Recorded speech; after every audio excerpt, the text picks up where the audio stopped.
ढुङ्गाको काप फोरेर पनि उम्रन्छ पिपल, ढुङ्गाको काप फोरेर पनि उम्रन्छ पिपल, सृजना शक्ति संसारमा कहिल्यै हुँदैन विफल, सृजना शक्ति संसारमा कहिल्यै हुँदैन विफल। नेपाल टेलिभिजनको कार्यक्रम चौतारीमा सम्पूर्ण आदरणीय दर्शकजनहरू, यहाँहरू सबैले हामी हार्दिक नमन गर्न चाहन्छौँ, हार्दिक स्वागत गर्न चाहन्छौँ। विशिष्ट स्रष्टाहरूमा समर्पित कार्यक्रमको नाम हो चौतारी। चौतारीमा विशिष्ट स्रष्टाहरूले हामीसँग संवाद गर्नुहुन्छ, भलाकुसारी गर्ने हुन्छ। आज यसै सिलसिलामा आदरणीय दर्शकहरू, नेपाली साहित्यका एउटा व्यक्तित्व जसले दूर दराजका कथाहरूलाई आफ्नो लेखनीका मार्फत देशभरि छर्नु भएको छ र एउटा सुपरिचित कथाकारका रूपमा, स्पष्ट कथाकारका रूपमा अझ सुपरिचित बन्नुभएको छ। विश्व कुइकेल जो भन्नै पर्दाखेरि दार्चुलाको रमणीय भूभागमा बसेर त्यहाँका कथाहरूलाई उतार्ने एउटा सशक्त कथाकार। म विश्व कुइकेललाई कार्यक्रम चौतारीमा हार्दिक स्वागत गर्न चाहन्छु। नमस्ते। नमस्कार, धन्यवाद। सबैभन्दा पहिले नेपाल टेलिभिजनका कुनै कार्यक्रममा त पक्कै पनि आउनुभयो होला। टेलिभिजनकै कार्यक्रमको हिसाबले त म अहिलेसम्म आएको थिइनँ, यो पहिलो नै पटक हो मेरो टेलिभिजन कार्यक्रम। त्यसो भए अझ हामी हार्दिक स्वागत गर्न चाहन्छौँ यहाँलाई। एउटा स्रष्टा जो हामीले समय दिनुभयो, एउटा स्रष्टा जसले दूर दराजका बस्तीहरूको बारेमा हामीले आशा छ चौतारी मार्फत केही बताउनुहुनेछ। एकदम बिल्कुल। अब यही कथाको बारेमा कुरा गर्न आएको छु, म केही न केही बताउने नै छु। हार्दिक धन्यवाद छ विश्व कुइकेलज्यू। ल भन्नुहोस्, हाम्रो अगाडि सुगन्धपुर कथा छ। यो कथा कुन परिवेशमा कसरी सृजना भएको हो? विश्व कुइकेलले सुगन्धपुर नाम राख्नको, न्वारनको नाम राख्नको अर्थ के हो? अब यो सुगन्धपुर भन्ने जुन यो कथा सङ्ग्रह छ, विशेष गरी यसमा चाहिँ मैले 19वटा कथाहरू सिर्जना गरेको छु।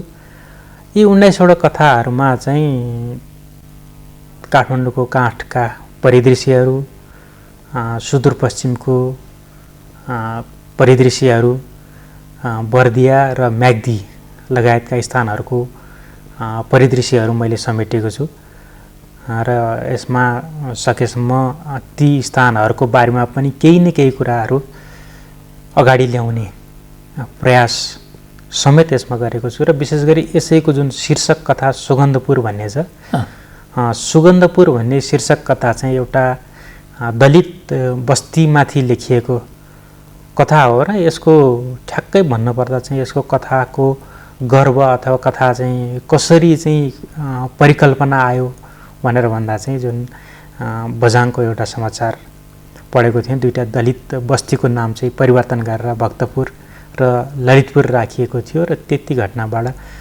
इन्स्पायर भएर मैले यो सुगन्धपुर भन्ने कथा चाहिँ लेखेको हुँ। र यो मात्र होइन, यसभित्र अरू धेरै लगभग आधा नेपालको चित्र मैले समेट्ने प्रयास गरेको छु। म यहाँलाई कुन शब्दले हार्दिक धन्यवाद दिउँ कि सुगन्धपुर नाम राख्नुभयो, यसभित्रका धेरै कथाहरूलाई पनि एउटा विशिष्ट शैलीमा उतार्नुभयो। त्यसैले म आफै पनि निकै आह्लादित भएको छु कि बझाङको जुन दलित बस्तीका नामहरू हुन्, अब यहाँ भन्नु होला पक्कै पनि, म पनि यसमा थप्ने छु, त्यसलाई सुगन्धपुरमा परिणत गरिदिनु भयो। कस्तो प्रभाव रह्यो अनि कसरी चाहिँ सुगन्धपुर नै राख्नुपर्छ भन्ने सोचाइ राख्यो? यस्तो भयो। अब यसमा चाहिँ खासमा जुन सुगन्धपुर भन्ने बस्ती, यसमा वास्तविक घटना जुनबाट म प्रभावित भएँ त्यो नाम त यसमा छैन। यसमा सुरुमा बस्तीको नाम गौँथली गाउँ भन्ने हुन्छ। गौँथली गाउँ? गौँथली गाउँ भन्ने हुन्छ। अनि गौँथली गाउँबाट अब यसलाई चाहिँ राम्रो चटक्क परेको चाहिँ अलिकति बिचमा चाहिँ त्यो गाउँमा चाहिँ अलिकति गाउँको स्वरूप अथवा सामाजिक संरचना अथवा त्यहाँभित्रको घटनाक्रमहरू खलबलिन्छ। खलबलिएपछि अब हामी फेरि हामी चाहिँ यस्तो अवस्थामा नरहने है भनिसकेपछि एउटा चाहिँ 10 कक्षा पढ्दै गरेको केटाले चाहिँ यो नयाँ नाम सुगन्धपुर, सुगन्ध जस्तो बास्ना चल्ने एकदम राम्रो बस्तीको रूपमा उसले चाहिँ सुगन्धपुर भन्ने नाम राख्छ। र त्यो नाम चाहिँ राखिसकेपछि पनि बस्तीभित्र कस्ता किसिमका घटनाहरू, त्यसले चाहिँ बस्तीले कस्तो नियति भोग्नुपर्छ भन्ने कुराहरू, त्यो पछाडिका कुराहरू पनि यसभित्र समेटिएको छ। त्यो मूल कथाको मात्रै भन्दैछु मैले। मूल कथाको कुरा हो यो? हजुर। यसभित्र कतिवटा कथाहरू छन् सुगन्धपुरभित्र?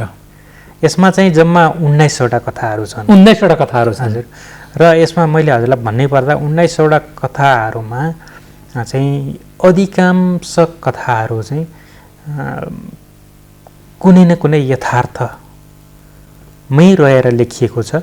र यसमा विशुद्ध रूपमा चाहिँ कल्पना गरिएका कथा चाहिँ एकदम कम मात्र छ। कल्पनामा कम तर वस्तुपरक कुरामा बढी। वस्तुपरक कुरामा गरेर त्यसलाई चाहिँ फिक्सनाइज गर्ने चाहिँ प्रयास गरिएको छ। अझ मैले जिज्ञासा राखेँ, निवेदन गरेँ, विशु कुइकिलज्यू, कर्णाली पारीका कथाहरू कति छन्? कर्णाली पारीको कथाहरू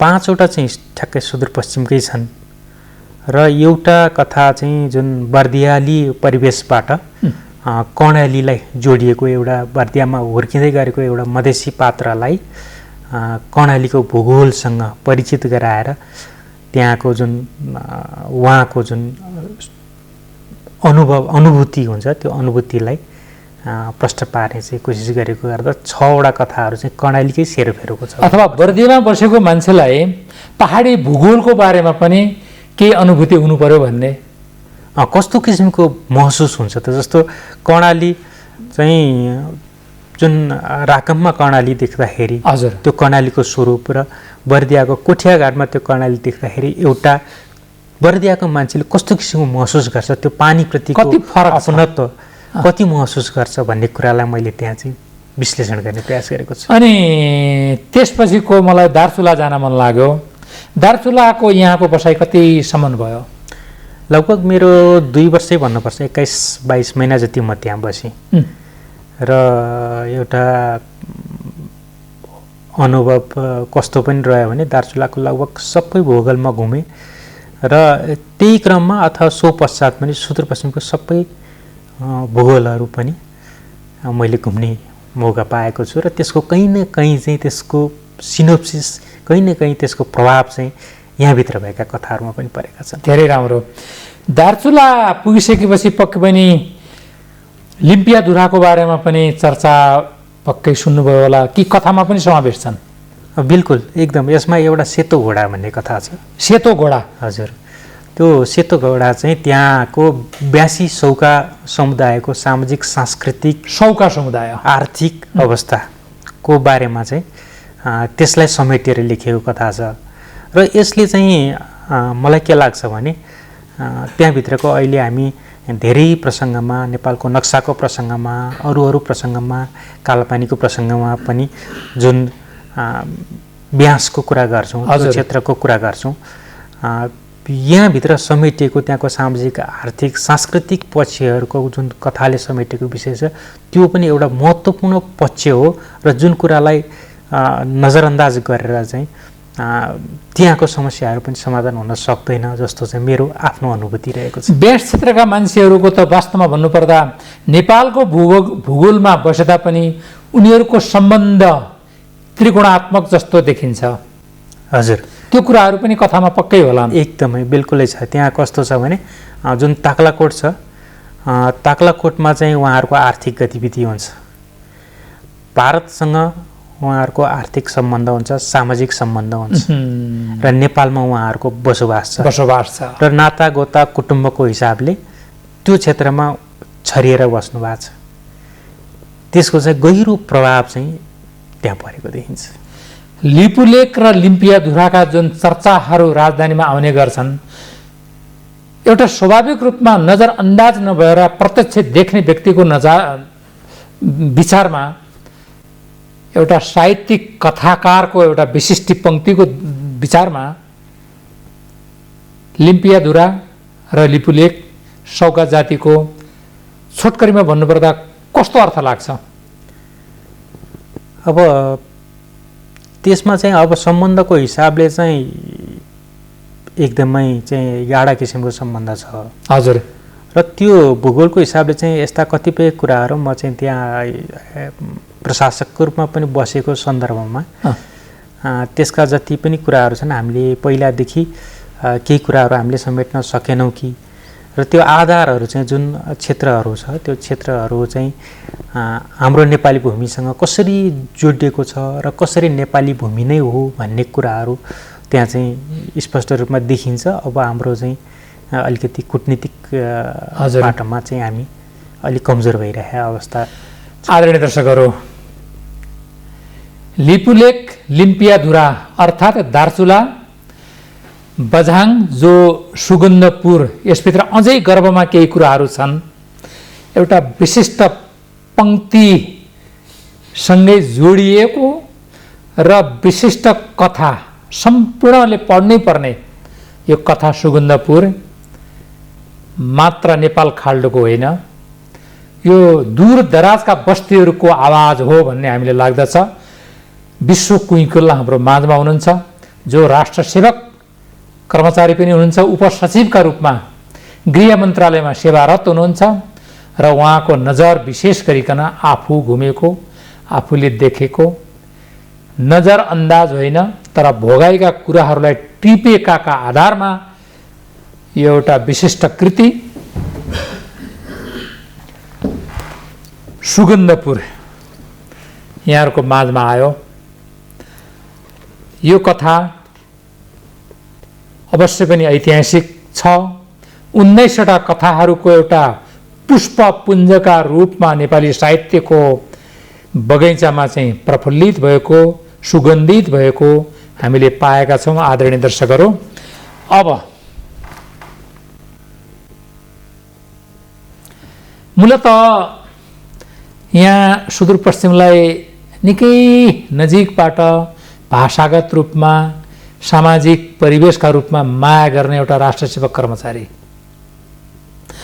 राष्ट्रसेवक कर्मचारीले त अलिक कडा शब्द लेख्नुपर्छ नि, प्रशासक अलिक कडापन, झन् त्यसमा गृह मन्त्रालयको एउटा उपसचिव। तर यसमा त यी शब्दहरू यति मलिन छन् कि नौनी जस्तै अत्यन्तै नरम। कसरी आयो यो कुराहरू? यो चाहिँ कस्तो हुँदो रहेछ भने जब लेख्न बसिन्छ त्यतिखेरको म त्यो प्रशासक रहन्न, त्यतिखेर म चाहिँ एउटा आफूलाई चाहिँ विशुद्ध लेखकको रूपमा मात्र कल्पना गर्छु। र त्यतिखेर के आउँछ भने मेरो उसमा म प्रभाव निश्चित नै पर्यो। मलाई चाहिँ मेरो चाहिँ सरकारी सेवाको कारणले जुन भूगोलमा गएँ, घुमेँ, जुन कुराहरू देखेँ त्यसको प्रभाव त अवश्य परेको छ। त्यति हुँदाहुँदै पनि लेखनको क्रममा चाहिँ म आफूलाई चाहिँ लेखकको रूपमा महसुस गर्छु र आफ्नो ती भूगोलहरू प्लस आफू हुर्केको भूगोल, जुन काठमाडौँको काठको भूगोल छ, म हुर्केको भूगोल, यो भित्र पनि थुप्रै कुराहरू, थुप्रै कथाहरू छन्। यो जुन हामीले चाहिँ सेन्टर काठमाडौँमा बसेर यो बाहिरको दूरदराजको कुराहरू गर्छौँ, त्यस्तै किसिमको उत्पीडन काठमाडौँभित्रै बसेर काठमाडौँको काठले पनि बगिरहेछ। त्यो खालको कुराहरू पनि आउनुपर्छ, मूलधारमा आउनुपर्छ, लेखिनुपर्छ भन्ने लाग्छ। र त्यो बेलामा म विशुद्ध लेखकको रूपमा ती कुराहरूलाई चाहिँ लेख्ने गर्छु। यहाँ त काठमाडौँको यो भूभागमा जन्मनु भएको व्यक्ति थली अर्थात् गोकर्णेश्वर महादेवको छेउमा रहेको अत्यन्तै रमणीय भूभाग हो। कुनै बेला काठ भनिन्थ्यो, तर अहिले काठ केलाई भन्ने यो पनि एउटा बहसको विषय छ। सहरभन्दा बाहिरको भागलाई काठ भन्ने कि अथवा चाहिँ जहाँ हराभरा उब्जनी हुन्छ, मान्छेहरू त्यसैमा खेतीमा निमग्न हुन्छन्, त्यसलाई काठ भन्ने कि, त्यो आफ्नो विषय छ। तर सहरको व्यक्ति, सहरमा बसेको, सुख सुविधामा बसेको व्यक्तिले सुदूरपश्चिम जस्तै ठाउँहरूलाई बढी माया गर्नु, केन्द्रीकृत गर्नुको अर्थ के हो? अब यो चाहिँ कस्तो भयो भने अझ योभन्दा पनि रमाइलो कुरा भन्नु पर्दाखेरि मेरै पुस्तामा मेरै उसमा म दोस्रो पुस्ता हुँ जो सुदूरपश्चिमको सेवा गर्न पायो। अर्थात् मेरो बुवाले पनि सुदूरपश्चिमकै सेवा गर्न पाउनु भएको थियो दार्चुलामै। र म बुवाको शुभ नाम के हो? कृष्णप्रसाद कैकेल। र म पनि त्यहाँ गएँ। त्यो हुँदाखेरि नजानिदो गरी कताबाट एउटा चाहिँ भावनात्मक सम्बन्ध त्योसँग जोडिँदो रहेछ कि जस्तो कहिलेकाहीँ मलाई त्यो लाग्ने गर्छ भित्रबाट। र एकदमै मलाई चाहिँ त्यो मेरो जन्म हुने समय टाका चाहिँ बुवा त्यहीँ हुनुहुन्थ्यो भनेपछि त्यो एक किसिमको भावना कसरी कसरी जोडिन जान्छ। म त भन्छु भावना मात्रै होइन, यसमा पिताज्यूको रगतको नाता पनि रहेको जस्तो मैले त अनुभूति गरेँ। अब यहाँले कस्तो अनुभूति गर्नुभयो? किनभने नेपालका दुईटा मात्रै जिल्ला दार्चुला र ताप्लेजुङ, जसले छिमेकी मित्रराष्ट्र चीनलाई पनि छुन्छ, मित्रराष्ट्र भारतलाई पनि छुन्छ, ती सिमानाहरू।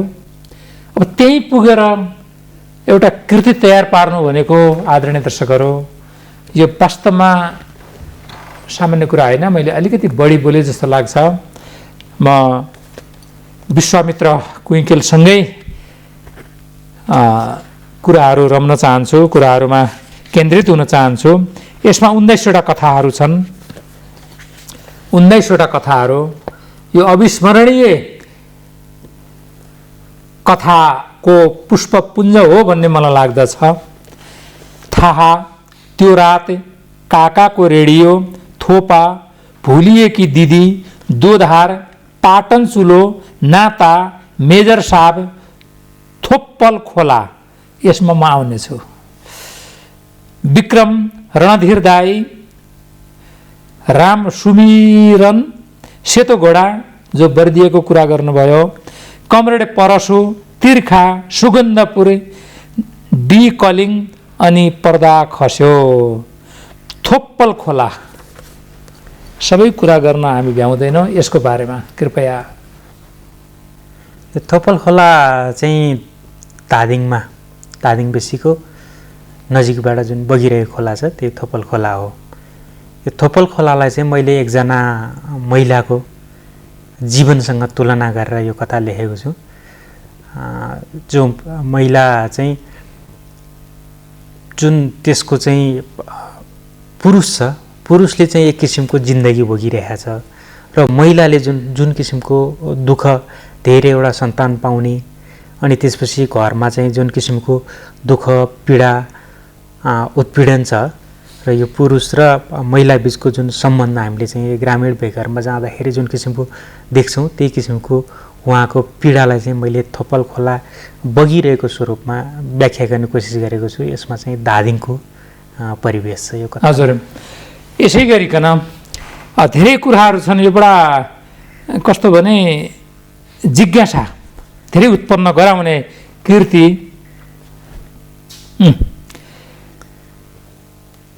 लास्टको अन्तिमको अनि पर्दा खस्यो, अनि पर्दा खस्यो, कतै कतै नाटकको शीर्षक जस्तो पनि लाग्यो मलाई त।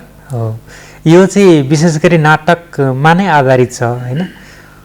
कस्तो किसिमको भने एउटा पात्र जो जहिले पनि मञ्चको पछाडि छ तर मञ्चबाट यति धेरै प्रभावित छ कि र उसले आफूलाई चाहिँ एउटा कलाकारको रूपमा महसुस गर्छ र एक्लै चाहिँ कला गर्छ, पर्फर्म गर्छ, कला पर्फर्म गर्छ आफू एक्लै, कोही पनि नभएको बेला। ऊ सामान्य स्तरको एउटा व्यक्ति हुन्छ, त्यहाँ सरसफाइ काम गर्ने कर्मचारी हुन्छ र ऊ चाहिँ कलासँग यति गहिरोसँग जोडिया हुन्छ, तर उसको कलाको अनुभूति चाहिँ त्यही वरिपरि भएका अरू कसैले पनि गरिरहेको हुँदैन र उसले आफूलाई चाहिँ त्यही कला देखाउने क्रममा चाहिँ दुर्घटना भएर ऊ चाहिँ स्टेजमा नै बित्छ। यो किसिमको कथा बोक्छ यो अनि पर्दा जुनमा चाहिँ कला गर्ने हो कि चाहिँ कलाको रूपमा चाहिँ नाटक मात्र गर्ने हो भन्ने चाहिँ अलिकति त्यो किसिमको पनि एउटा सशक्त कलाकार जो चाहिँ पर्दा खोलेर दर्शकको अगाडि आउन नपाउँदै जो चाहिँ कलामै आफ्नो चाहिँ समर्पण गर्यो, त्यो किसिमको कथा बोक्छ यसले। यसै गरिकन पाटन चुल हो। पाटन भनेको त 7 नम्बर प्रदेश अर्थात् सेती महाकालीमा समथल भूभागलाई पाटन भन्ने गरिन्छ, जहाँ घाँसहरू उम्रिएको हुन्छ, अत्यन्तै रमणीय हुन्छ। जस्तो खप्तडमा पाटनहरू छन् भन्ने हामीले देखेका छौँ। पाटन चुलोमा के छ संक्षिप्त रूपमा भन्नुपर्दा? पाटन चुलो चाहिँ विशेष गरी काठमाडौँको कथा हो। यो काठमाडौँमै यसमा चाहिँ कस्तो किसिमको छ भने 2 जना महिलाहरूको कथा छ। एकजना महिला चाहिँ आफू आफैमा सक्षम भएर पनि श्रीमानसँग चाहिँ सम्बन्ध चाहिँ कायम राखिरहन चाहन्छन् र अर्को एकजना चाहिँ जो अत्यन्तै कष्टपूर्ण दुःखपूर्ण जीवन बिताएर एउटा सामान्य भात पकाउने एउटा सामान्य पसल सञ्चालन गरेर बसेकी छिन्।